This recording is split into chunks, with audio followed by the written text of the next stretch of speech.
এই গল্পটা হলো এক চাষি কেশব ও তার বউ মধুমতির। কেশব আম, লেবু আর তেঁতুল চাষ করত।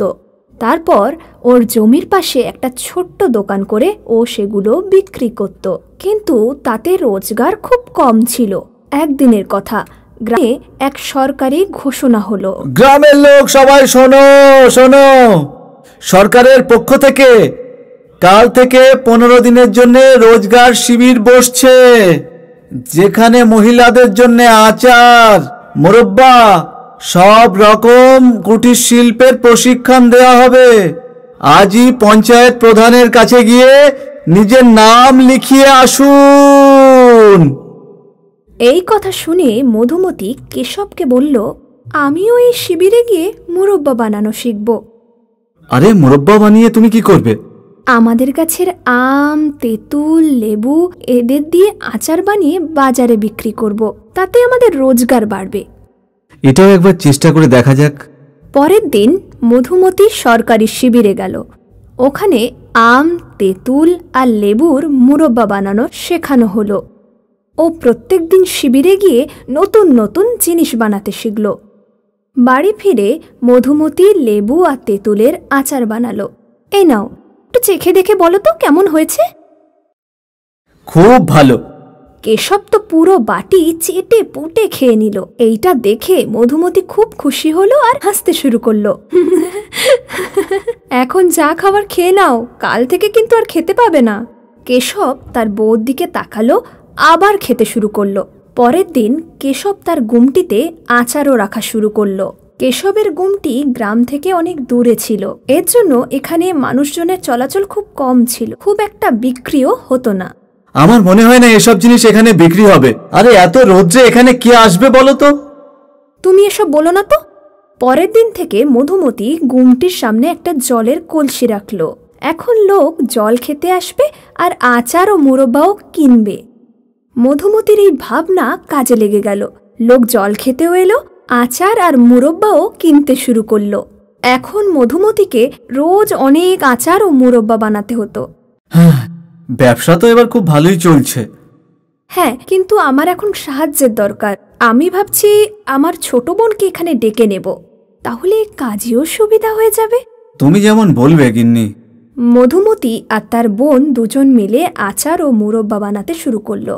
ধীরে ধীরে তাদের ব্যবসা আরো এগোতে লাগলো এবং তাদের গুমটিতে আরো ভিড় জমতে লাগলো। কিছুদিন পর ওর গুমটি দোকানে পরিণত হলো, আর মধুমতি ৩-৪ জন মহিলাকে কাজের জন্য বাড়িতেই ডেকে নিল।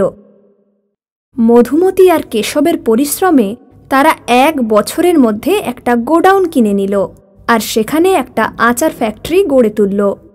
এখন মধুমতি নিজেই অন্য মহিলাদের ট্রেনিং দিতে শুরু করল আর তাদের পারিশ্রমিকও দিতে শুরু করল। মধুমতি পাঁপড় বানানো শুরু করল। এখন তাদের আচারের ফ্যাক্টরি থেকে শহরের দোকানে আচার, পাঁপড় আর মুরব্বারও সাপ্লাই হতো। কেশব আর মধুমতি খুব খুশি ছিল, কারণ তাদের ব্যবসা খুব বাড়ছিল। তারপর একদিন তাদের খুশির কোনো সীমানা ছিল না, যেদিন একটা বড় কোম্পানির অফিসার তাদের কাছে এলো। আপনাদের মুরব্বা আর আচার খুব সুস্বাদু। ধন্যবাদ। আমরা এক্সপোর্টের ব্যবসা করি, আর দেশি আচার, মুরব্বা, চাটনি, পাঁপড় এগুলো বিদেশে খুব চলে। আমরা চাইছিলাম যে আপনি আমাদের সঙ্গে বিদেশের জন্য ব্যবসা শুরু করুন। বিদেশে? হ্যাঁ, আর এই জন্য আমরা আপনাদের সঙ্গে কন্ট্রাক্ট সাইন করতে চাই। মধুমতি আর কেশব অনেক বড় একটা কন্ট্রাক্ট পেল, যাতে ওদের ভাগ্য খুলে গেল। শুরুতে ওদের একটা ফ্যাক্টরি ছিল, এখন প্রতি রাজ্যে একটা করে ফ্যাক্টরি আছে ওদের। প্রত্যেক শহরে ওদের প্রোডাক্ট বিক্রি হতো। এখন কেশব আর মধুমতির একটা বড় ফ্যাক্টরি তৈরি হলো, শ্রী কৃষ্ণ ফুডস। এই কোম্পানির চর্চা শুধু ভারতবর্ষেই নয়, সারা বিদেশেও ছড়িয়ে পড়ল।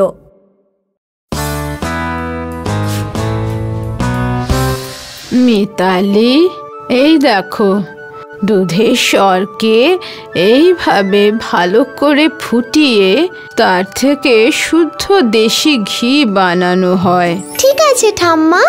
আচার বানানোর জন্য সবার আগে যেটা দরকার তা হলো আমকে ভালো করে শুকিয়ে নিতে হবে।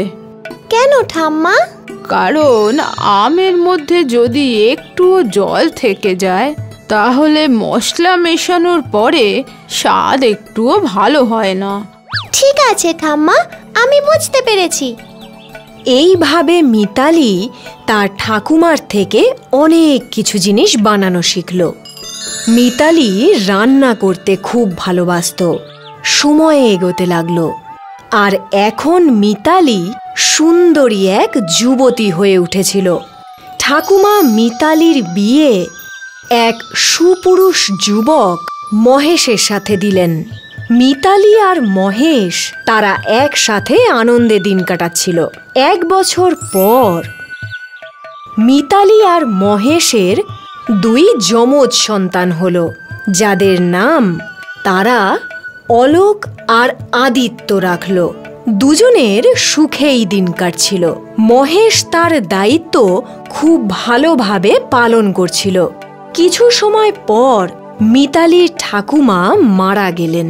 কেঁদে কেঁদে মিতালির শরীর খারাপ হয়ে গেল। এখন মিতালির জীবনে ওর আপনজন বলতে শুধু 3 জন ছিল, মহেশ আর তার 2 সন্তান।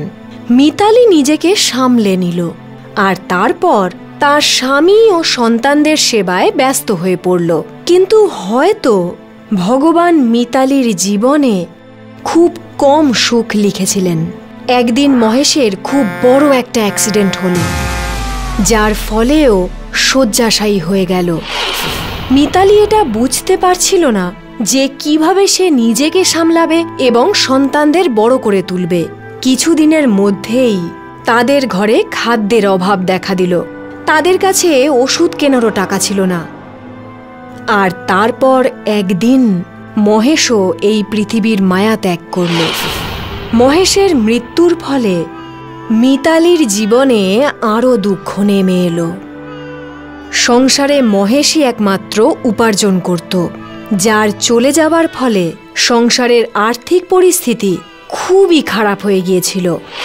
মিতালি কোনো দিন উপার্জন করেনি, কিন্তু এখন তার কাছে আর কোনো উপায় ছিল না। এখন যদি আমি রোজগার করতে না পারি তাহলে আমার 2 সন্তানই না খেতে পেয়ে মারা যাবে। আমাকে রোজগার করতেই হবে, কিন্তু কিভাবে রোজগার করব? আমি তো সেভাবে কোনো কাজই শিখিনি, এমনকি পড়াশোনাটাও জানি না। মিতালি এই চিন্তায় ডুবে ছিল। সে বুঝতে পারছিল না যে তার কি করা উচিত। হঠাৎ তার নজর ঘরে থাকা এক পাত্রর দিকে গেল। আচার, হ্যাঁ, আমি তাহলে আচার বানিয়ে বিক্রি করতে পারি। মিতালি আচার বানাতে শুরু করলো, আর যেই তার আচার তৈরি হয়ে গেল সে সেটাকে একটা বড় পাত্রে ভরে ফেলল। এই আচার মিতালি বাজারে নিয়ে গেল। সেখানে চেঁচিয়ে চেঁচিয়ে মিতালি আচার বিক্রি করল। বেশ অনেকে মিতালির থেকে আচার কিনল। আর সন্ধে হওয়ার পর মিতালি বাড়িতে এসে তার উপার্জন দেখে খুব খুশি হলো। সেই টাকা দিয়ে মিতালি আরও আম কিনল, আর তার 2 সন্তানের জন্য খাবার জিনিস কিনে নিয়ে গেল। পরদিন মিতালি আবার আচার বানালো। আবারও সে বাজারে গিয়ে সেগুলো বিক্রি করল। কিছুদিনের মধ্যেই মিতালির আচার পুরো শহরে খুবই বিখ্যাত হয়ে উঠেছিল। আর এখন সবাই লাইন দিয়ে মিতালির আচার কিনতে শুরু করলো। মিতালি খুশি ছিল, কারণ সে প্রয়োজনের তুলনায় বেশি উপার্জন করছিল।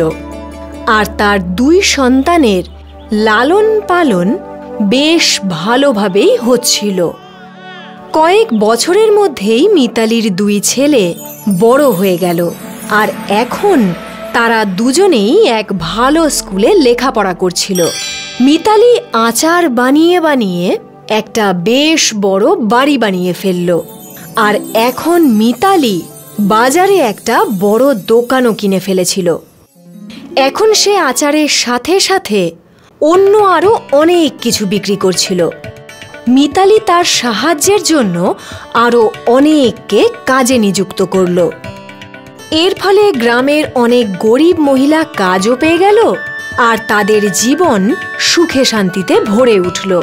যত দিন যাচ্ছিল মিতালির রোজগার ততই বাড়ছিল। মিতালি তার ব্যবসা বাড়ানোর জন্য নতুন প্রযুক্তির সাহায্য নিল। তার সেই ছোট্ট ব্যবসা এখন বিশাল এক ফ্যাক্টরি হয়ে উঠেছিল, আর বাজারের তার সেই ছোট্ট দোকানটা বিশাল বড় এক কোম্পানি হয়ে উঠেছিল। মিতালি এক অশিক্ষিত গরিব বিধবা থেকে এখন এক বিশাল বড় কোম্পানির কর্ত্রী হয়ে উঠেছিল। আর এখন যখন রিপোর্টার তাকে জিজ্ঞেস করলেন, আচার বানিয়ে আপনি এত বড় একটা কোম্পানি তৈরি করলেন, ম্যাডাম, আপনি কি এটা আমাদের বলবেন? এর পেছনে আপনার প্রেরণা কি ছিল? প্রয়োজন?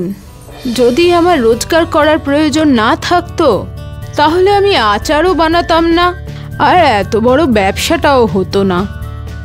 মিতালি ম্যাডাম, আপনার এই সাহসিকতার জন্য আপনাকে কুর্নিশ, আর আমার শুভেচ্ছা রইল যাতে আপনার এই ব্যবসা খুবই দ্রুত আন্তর্জাতিক ব্যবসার রূপ নিতে পারে। তাহলে ম্যাডাম, আপনার এই জীবনের গল্প থেকে আমরা এই শিক্ষা পাই যে জীবনে সফল হতে গেলে সব সময় কঠোর পরিশ্রম করা প্রয়োজন।